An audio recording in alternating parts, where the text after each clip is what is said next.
I am now delighted to welcome our third and final speaker for today's opening session of the A4S Summit, Anshula Kant, who is Managing Director and CFO of the World Bank Group. Very much looking forward to Anshula's opening remarks. Thank you, Jessica. Ladies and gentlemen, I'm honored to speak with you virtually today and regret not being with you in person. I welcome the opportunity to meet with the A4S community and am very glad to join His Royal Highness the Prince of Wales and Mr. Ban Ki-moon, former UN General Secretary, for this summit. 2020 has been a watershed year as the COVID 19 pandemic proved to be a crisis like no other. Its toll has been massive as it has taken lives and disrupted livelihoods in every corner of the globe, jeopardizing decades of development progress. The swift and massive shock of the coronavirus pandemic and measures to contain it have plunged the global economy into a severe contraction. The World Bank expects a 5.2% drop in global GDP in 2020. That would represent the deepest recession since the Second World War. Recovery is likely to be slow in 2021 and insufficient to offset this year's contraction. But what the GDP projections do not reflect is the disproportionate impact on the world's most vulnerable people and countries. This is a pandemic of inequality hitting the informal sector workers and the poor, especially women and children, the hardest. It has become apparent that COVID 19 and its associated economic crisis, compounded by the effects of armed conflict and climate change, are reversing hard won gains in poverty reduction, ending more than 2 decades of continuous progress. The World Bank Group stepped up quickly to provide counter-cyclical financing during the ongoing COVID-19 crisis. We are making good progress on our exceptional crisis response to support developing countries with up to $160 billion over the 15 months period beginning April 2020 all the way up to June 21. While helping countries cope with the immediate aftermath of the pandemic, we remain focused on their long term development goals. How we recover and rebuild today determine how well we will handle risks and shocks tomorrow, including the climate change risks. Resilient recovery entails building a greener, more sustainable, and inclusive future in a world transformed by the pandemic. The crisis has reinforced the relevance of good governance and institutions, and we are helping countries in enhancing these. Taking a build back better approach can strengthen the climate dimensions of food security and strengthen climate resilience at the local level, for instance, through community development programs. A key step towards sustainable recovery will be for economies and people to allow for change and embrace it. Countries will need to allow capital, labor, skills, and innovation to shift to a different post COVID business environment. This puts a premium on workers and businesses using their skills and innovations in new ways in an environment that is likely to rely more on virtual connections and less on travel and handshakes. Therefore, adapting to the transformed post COVID world with its opportunities and challenges will require building back better in technology and jobs while focusing on climate resilience and decarbonization solutions. The crisis has shown that digital transformation helps to bridge the digital divide, including its gender dimensions, while offering low carbon decentralized solutions for energy access, including off grid technologies. When building back better, we need to bear in mind the huge loss of human capital underway and what can be done to restore this. Before the pandemic, developing countries were making significant progress and notably starting to close the gender gap. Due to the outbreak, more than 1.6 billion children in developing countries are estimated to have been out of school, implying a potential loss of as much as $10 trillion in lifetime earnings for these children. Gender based violence is on the rise. Child mortality rates are also likely to rise significantly. We have been working in 65 countries to implement remote learning strategies, combining online resources with radio, TV, and social networks, and printed materials for the most vulnerable. As countries move to the recovery stage, the bank's support will shift to helping rebuild a more diversified, affordable, and equitable education service that can ensure continuity and accelerated learning. A successful Build Back Better approach also hinges on timely and equitable distribution of COVID-19 vaccines once they become available. The recent resurgence of the pandemic in advanced economies and uncertainty in access and deployment of COVID-19 vaccines in developing countries has the potential to seriously impede recovery. We plan to make available up to $12 billion to countries for the purchase and deployment of COVID-19 vaccines. Our private sector arm, IFC, is also investing heavily in vaccine manufacturers through its $4 billion global health platform. By pursuing a Build Back Better approach, countries can address climate change resilience objectives as expressed in their NDCs and implement their national biodiversity action plans for the protection and sustainable use of global biodiversity resources and the local services that nature provides, from water filtration to flood control. The World Bank Group has remained the largest multilateral financier of climate action. Addressing climate change is one of the central narratives and policy backbones of the Bank Group's recent capital increase and its past and current IDA replenishments. Banks' concrete plans on financing country efforts to cut emissions and adapt to climate risk are included in detailed climate action plans for each country. And yet, financing remains a key challenge for building back in a sustainable and resilient way. The scale of the financing challenge for developing countries is measured in trillions of US dollars. The sudden reversal of capital flows has helped finance the exceptional fiscal packages in advanced economies, but has actually left developing countries exposed. Resilient recovery requires massive amounts of financing to deliver the longer term benefits of decarbonization, cleaner air and water, healthier oceans, and more sustainable food and agricultural systems. Private sector investments will therefore be critical, but this will require adequate policy frameworks for sustainable investment and development opportunities for investment. As we help countries plan for a sustainable recovery, we anticipate more investable opportunities in key sectors, including in low carbon transport, water and sanitation, and renewable energy. From the World Bank Group, IFC is taking the lead in developing innovative ways to mobilize private capital to fill the financing gap required to tackle climate change. Capital markets can play a growing role in financing a sustainable and resilient future.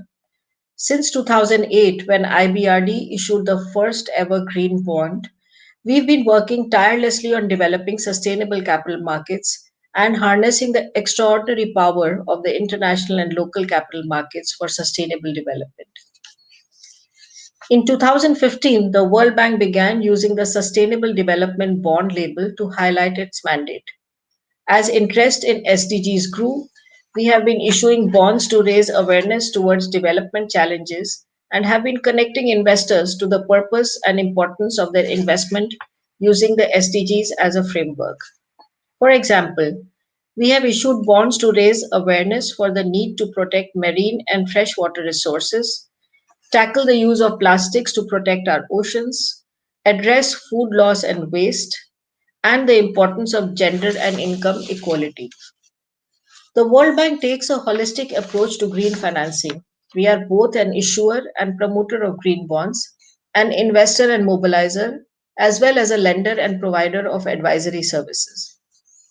In the context of advisory services, we provide technical assistance to help emerging markets issue sustainable bonds.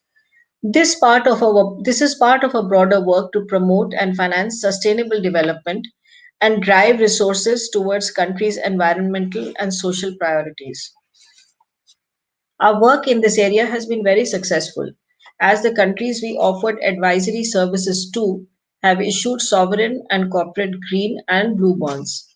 Let me recognize here the successful issues over the years from Malaysia, Indonesia, Fiji, Nigeria, and most recently, Egypt. In fact, after 2 years of collaboration with the World Bank Group, Egypt issued its first ever green bond on September 29th this year. Let me end by saying that for all its terrible consequences, this crisis has presented us with a unique opportunity to build back a world that protects and fosters human capital and preserves vital biodiversity systems and addresses climate change. Above all, COVID 19 has demonstrated, with deadly effect, that national borders offer little protection against global calamities. As we work together to beat the pandemic, it's equally critical that countries collaborate to work towards their climate and environmental goals. At the World Bank Group, we are fully committed to fostering a green, inclusive, and resilient recovery. Thank you, Patricia, and back to you. Thank you very much for those thoughts on both, I think, the scale of the challenge that we face, but also some of the opportunities that might exist that will help us to build back better. I would like to start the follow-up questions by asking you about some of the challenge. So particularly, given the debt overhang threatening low and middle income countries, what could help them ensure the fiscal space that they need to support their recovery from the crisis? So, even before the crisis, many of the most poor and vulnerable countries, and they are mostly like IDA countries, were in high state of debt distress. They had very little fiscal space, and they were struggling with, meeting their needs for using that fiscal space for their national goals. But over the past months, once the pandemic has hit, there has been a significant fiscal spending, whether it is by way of stimulus, and some countries have had to actually suspend some of their essential programs to, continue with supporting and dealing with the pandemic. This increased spending and it is coupled with decline in revenues. As GDP has declined, in fact, some of the tax revenues have declined even more than the GDP. So, from our perspective, for our IDA countries, what we are trying to do during this crisis is, of course, make sure that we provide net positive flows to these countries to support them in how they tackle the shocks of the pandemic, be it health, social, or economic. Many of our high risk countries which are at risk of high debt distress, actually, we support them by way of outright grants. That is money they don't have to pay back at all. But despite that, during April, World Bank and IMF recognized the scale of the problem, and we called upon the G20 finance ministers to support our call for debt service suspension initiative, DSSI as we call it. And we are happy that we got good support from the G20 finance ministers to grant debt service suspension initiative in suspension by bilateral creditors to the poorest countries to help them manage the severe impact of the COVID-19 pandemic. And as of October 2020, 44 countries are benefiting from an estimated $5.2 billion in temporary debt service suspension from official bilateral creditors until December 2020. And this DSSI has been further extended by 6 months up to June 2021 for eligible countries. But it's important to recognize here that DSSI only defers payments into the future. It does not reduce them. So while DSSI extension is very welcome, the bigger challenge is looking beyond DSSI. Private creditors and their creditor groups have been unable to meet the G20's calls so far. And some of the most indebted countries may actually need a permanent debt relief. Therefore, what we are trying to do is working together with the various partners and countries to achieve full transparency of the terms of the existing and new government debt and debt like commitments. For the poorest countries, creditors and debtors alike should embrace this transparency because unless you know what you have to deal with, it is hard to manage the debt that is on their books. So we are scaling up our technical assistance and operational support to strengthen debt transparency in IDA countries.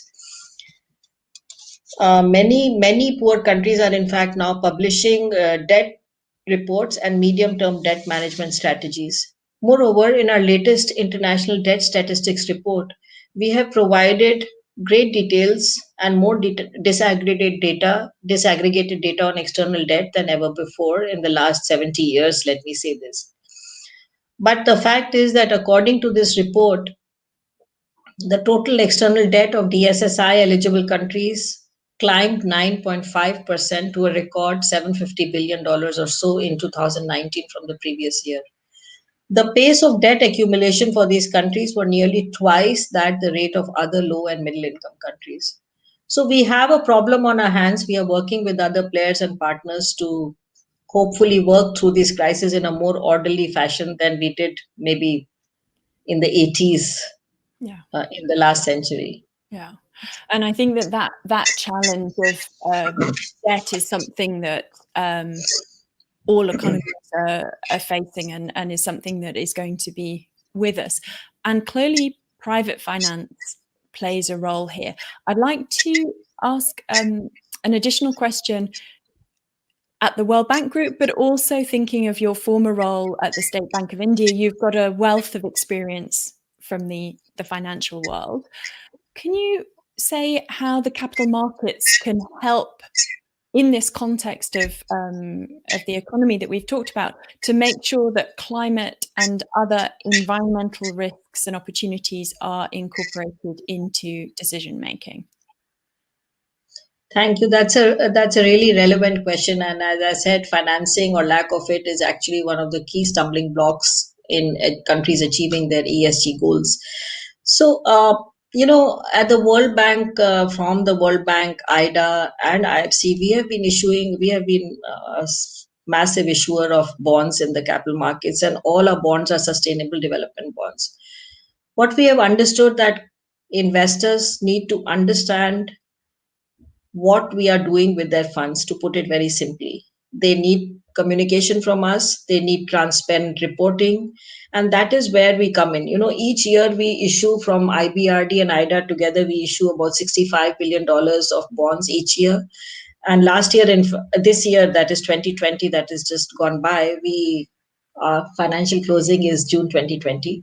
So that's just gone by. We issued almost $80 billion of bonds from IBRD and IDA very successfully. And investors look to investing in these bonds precisely because they want to do good while they want to make good investments in terms of the risk reward metrics that they follow. But from this experience, we have learned that we can champion and be a promoter of sustainable capital markets. We have been playing this role through setting the foundations for development of the green bond, social bond, and sustainability linked bond principles through our partnerships with asset owners like the Government Pension Investment Fund of Japan to expand ESG considerations in fixed income. Our role in developing ESG and sustainable investment guidance for central banks through the network for greening the financial system, and by convening investors and sovereigns to engage on ESG concerns and opportunities. And I mentioned in my opening remarks, we provide advisory services to sovereigns to enable and facilitate them to issue green, blue, sustainable bonds. The green and now social and sustainability bond market is essentially about, I would say, purpose and transparency. Labels are a useful first step in this direction, of course. However, we must be working towards is broader transparency and increasing information and data so that investors can make informed decisions for all their investments. With improved data and technology, investors can then extend their focus on risk management to take into account climate and social risks and factor in purposeful investing to include a wider range of investments. And we are working with both issuers and investors to bring them together, so that we ensure this transparency, communication, and sharing of information. Fantastic. And I think that area of sustainable bonds, sustainable finance is certainly something that we've seen growing momentum towards, in spite of, and as you've touched on, maybe potentially also because of and driven by the impacts that the pandemic is having. I'd like to close, if I may, with one final question for you, a slightly more personal question. I'd like to understand what makes you feel optimistic about the future. We face massive challenges, so what gives you hope? Yes, that's a tough one, but I'm, of course, optimistic about the fact that the recent potential COVID-19 vaccines appear to show positive progress and are raising hopes that we may be actually entering the beginning of the end of this crisis. But on the climate front, what really gets me going and raises my hopes is the fact that the young generation is now so passionately involved, be it Greta from Europe or be it Lissy Priya from India. And I see that, when I talk with my kids at home and their friends every day, they are very passionate and they are demanding action and answers from us and our generation. I think that drives and keeps my hopes alive that we will get there soon, sooner than later, I hope. Thank you. Fantastic. Thank you very much, Anshula. There is some inspiration for us all to end this session on. So thank you for Thank you. participating. And I would like to conclude today's opening session by thanking all of you for joining us. We have the next 2 weeks of events to look forward to. Each day we're going to have a headline plenary where we will be deep diving on some of the themes we've touched on during today's opening session, looking at examples of inspiration from different organizations around the world. And next week, really digging into some of the actions that we can all take in response to create a sustainable future. Do take a moment to look at the agenda and to explore the platform. There's lots of additional information that you can pull on to find out more, both about A4S's work and guidance, but also many partner organizations. And throughout the 2 weeks, there are a number of partner sessions that you can also explore. So do connect over the coming 2 weeks, and I'll look forward to seeing you again soon.